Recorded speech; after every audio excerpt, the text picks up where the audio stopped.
Нұрмағамбетова Жанаргүл Бауыржанқызы, номер 5-ші Хромтау гимназиясында химия пәнінен сабақ берем. Еңбек өтілім жалпы 7 жыл. Тілді үйренуде көп еңбек етуді талап етеді. Ең бірінші еңбек және уақыт бөлуді. Яғни біздер сабақ беріп жүргесін екеуін бірдей алып жүруіміз керек. Яғни сабағымызға да үлгеру керек, және тілді де үйреніп үлгеруіміз керек. Жақсы, осы уақытқа дейін жақсы оқып келе жатырмыз. Клейл курсына келетін болсақ, маған өте қатты ұнап жатыр. Сол өзіміздің пәнімізді ағылшын тілінде оқыған өте қызықты екен. Біз бұған дейін тек ағылшын тілінің грамматикасына, ережелеріне тоқталған болсақ, енді қазірде өзіміздің пәнімізге тоқталып жатыр. Ол өте қызықты. Яғни барлық тақырыпты тез оқып алғымыз келеді. Және де мына оқушыларға сол ағылшын тілінде өзіміздің пәнімізді беруде әртүрлі әдіс тәсілдер, яғни қызықты ойын түрінде, яғни өте белсенді әдіс тәсілдердің көп түрін үйренудеміз.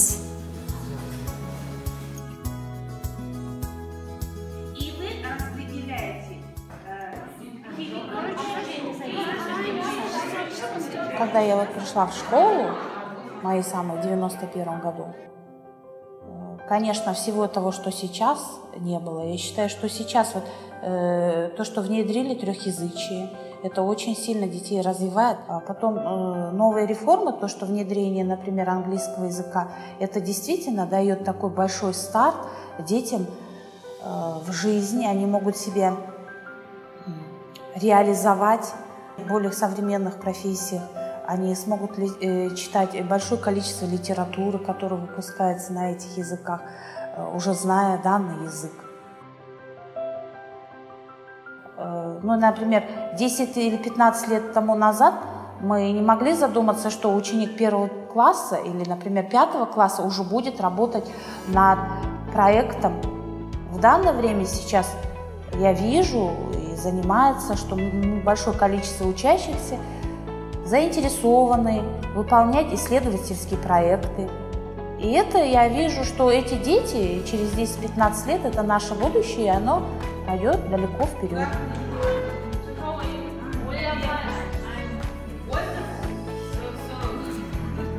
Мына ағылшын биология курсын, ағылшын курсын 6 ай оқып, майдан бері оқып жатырмыз. Өте қызықты.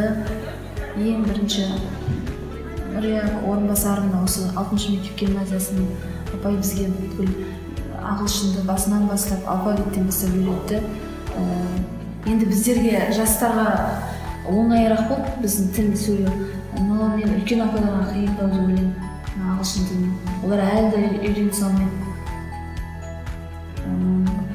Мен мына 1 жылдан бері осы өзіміздің негізінен ағылшын тілін оқу бізге өзіміздің мамандығымыз бойынша оқу маған өте қызықты болатын сияқты. Болашақта ең білікті мұғалімдердің бірі болғым келеді және ең жақсы деген шәкірттерді тәрбиелегім келеді.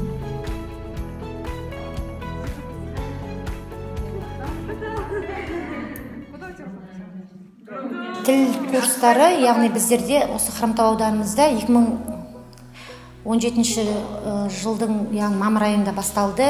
Бұл курс басталған уақытта біз бәріміз қуандық, себебі мысалға 3-ші тілді біліп, балдарға білім беріп жатсақ, ол өте жақсы деп ойлаймын. Соның ішінде ағылшын тілі, мен өзіме мысалға мектептің уақытында оқығанда бірінші неміс тілі болды, одан кейін неміс тілін жауып тастады. Мен өзім еш уақытта ағылшын тілін оқыған жоқпын. Осы курсқа келіп, алфавиттен бастап үйрене бастадым. Дегенмен бізге бұл жағдайда мұғалімдерге осы Хромтау ауданы бойынша шамалы қиындық туып тұр. Себебі біздер жұмысымызды да істеп жатырмыз және курста жүрміз. Мысалы, аптасына 2 рет, 3 рет курсқа келемізде, қалған күндері жұмыста. Мысалға, курстан кейін, сабақтан кейін қайтадан жұмысымызға барып, жұмысымызды жалғастырамыз. Ол жерде шындығы, яғни қиындық тудырып тұрған біздер ағылшын курсын дайындалуға шамалы уақыттың жетіспеушілігі соған байланысты мен өзімде шамалы қиыншылықтар туып отыр. Но дегенмен кеше осы күзгі каникулдың уақытында мысалға мен KIL оқыту бағдарламасы бойынша оқып жатырмыз. Өте жақсы, ұнап жатыр, себебі менің өзімнің тікелей пәніме байланысты. Енді пәніңді білгеннен кейін ағылшын тілін байланыстырып, маған қиындық тудырып тұрған жоқ. Ал оның алдында, мысалға, мен глаголдар, жаңағы етістіктер біздер оқыдық қой, маған өзіме қиындық тудырды. Қарапайым мәтіннің өзін оқып, маған оны қазақшаға немесе орысшаға переводтаған кезде қиындық болды. Ал пәнімен оңайлау болып жатыр маған. Айсберг еріп жатыр дейсіз? Еріп жатыр, себебі біріншіден өзімнің пәнім, екіншіден енді бұл жерде қалай айтсам екен, мұғалімге де байланысты шығар деп ойлаймын.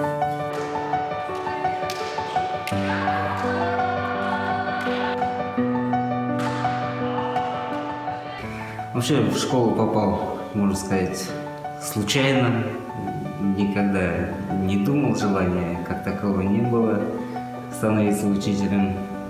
Жена работает учителем. И что это такое, ну так, со стороны видел.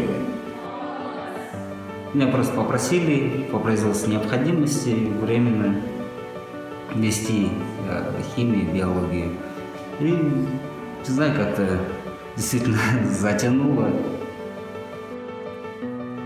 4 года назад, конечно, я не думал, что действительно столько продержусь, потому что поначалу, действительно, вот это все тяжело, там, журналы, отчеты, бумаги и так далее. Коллектив дружный, хорошо, у нас все учителя друг друга поддерживают. И как-то освоился, втянулся. Сейчас самому нравится действительно на работу, можно сказать, как на праздник. Интересно. Когда изначально сказали нам, что все каникулярное время будем проводить здесь, то да, информация воспринималась немного как-то негативно. Вот уже по истечении 2 дней действительно интересно, и язык сам себе дается легче, потому что в основном все проходит в какой-то более игровой форме, немножко развлекательной, не скучно дается. И, соответственно, интересно, время пролетает незаметно.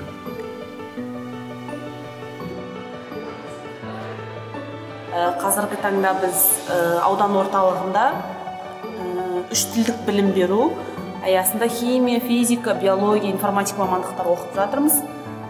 Соның ішінде біз Хромтау ауданында 40 мұғалім білім алудамыз, яғни мамыр айынан бастап.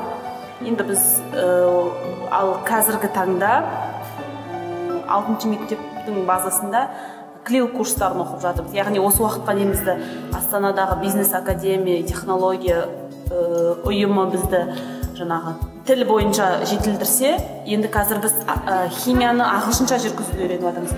Яғни бізде осы уақытқа дейін теория болды, енді қазір соны практика жүзінде қолданып жатырмыз. Енді қиындықтары бар, өйткені біз аудан орталығына жұмыс уақытында босатылып, аптасына 2 рет келеміз, бейсенбі жұма күндері. Яғни жұмыстан босатылмасақ та, енді ауа райының қолайсыздығына байланысты қыс айларында кейде қиын болады, жол қатынасы. Бірақ сонда да енді заман талабы шығар, заман ағымына байланысты. Енді жаңағы 3 тілділікті бізге тегіннен тегін алып келіп енгізген жоқ. Оған да бір себеп бар ғой енді. Біз жаңағы орысша айтқанда конкурентно способны, бәсекеге қабілетті болуымыз керек. Жаңағы 30 елдің қатарына кіру үшін. Енді ол үшін тіл қатынас құралы ғой. Яғни оқушыларымыз сол бәсекеге қабілетті болу үшін әуелі жаңағы шетел көлемінде болсын, жалпы сөйлесе білу керек, ойларын жүйелей білу керек және білім ала білу керек.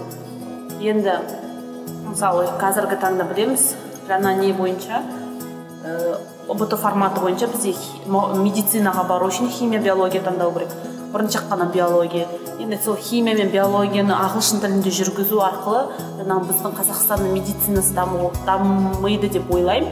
Алдағы уақытта қазір бізді оқытып жатыр.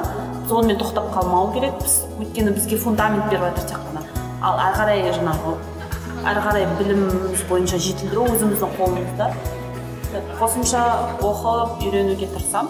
5 жылдан кейін өзімді әйтеуір ағылшын химия пәнін ағылшынша 20%, 30% жүргізе алады деп сенемін. Мүмкін 50%. Мүмкін 70%. мүмкін біз енді 100% деп айта алмаймын.